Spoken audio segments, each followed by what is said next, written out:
Welcome to Byte-Sized Tech, where we like to take a deep dive into the latest tech and gadgets. And sometimes the stories behind them. Right, exactly. Today we're looking back at 2024 and all the big cybersecurity things that went down this year. Should be interesting. Definitely. We've got international takedowns of cybercrime rings, some crazy hardware hacks. Hardware hacks are always my favorite. Yeah, they are. Always a good story there. Let's jump in with this one. Operation Power Off. Yeah, what a name. I know, right? Sounds like a movie title. Exactly. But it was a real thing. Europol led this big operation against DDoS for hire services. Took down like 27 websites. Yeah. Made some arrests. The whole shebang. It's crazy, right?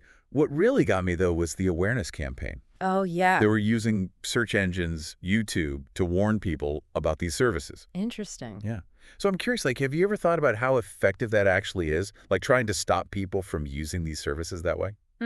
Yeah, it's a good question. I mean, think about anti-smoking campaigns or those anti-drug campaigns. Right. They're trying to change behavior by telling you about the risks and dangers. Right. So this is kind of the same idea. Europol is trying to disrupt this whole market, not just by taking down the websites, but by maybe reducing demand. Well, that's interesting.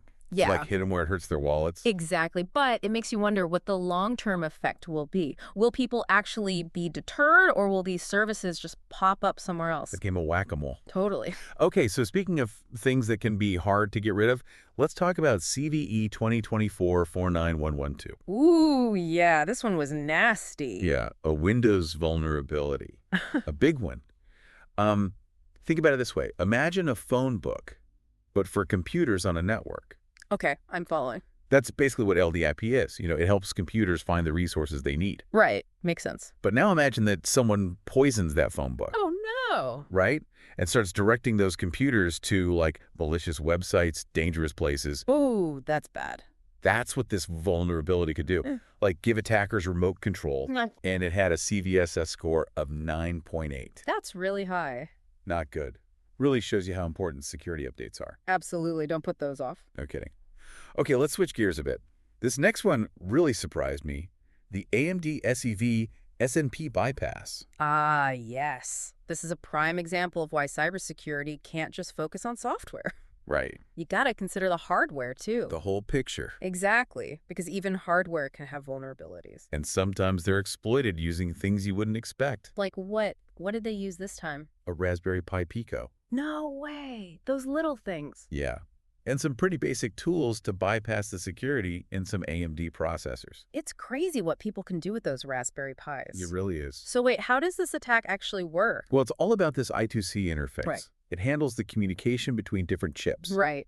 And so what they do is they manipulate the data in those memory modules and basically trick the processor. Oh, wow. Which is kind of scary because these processors are used in data centers, cloud computing. Yeah, that's a lot of sensitive data. Big implications. Absolutely.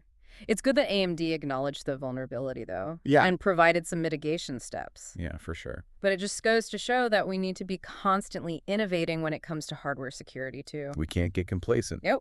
So I think what we've seen this year is that cybersecurity threats are not slowing down. Definitely not. We've got international law enforcement working hard. Yep.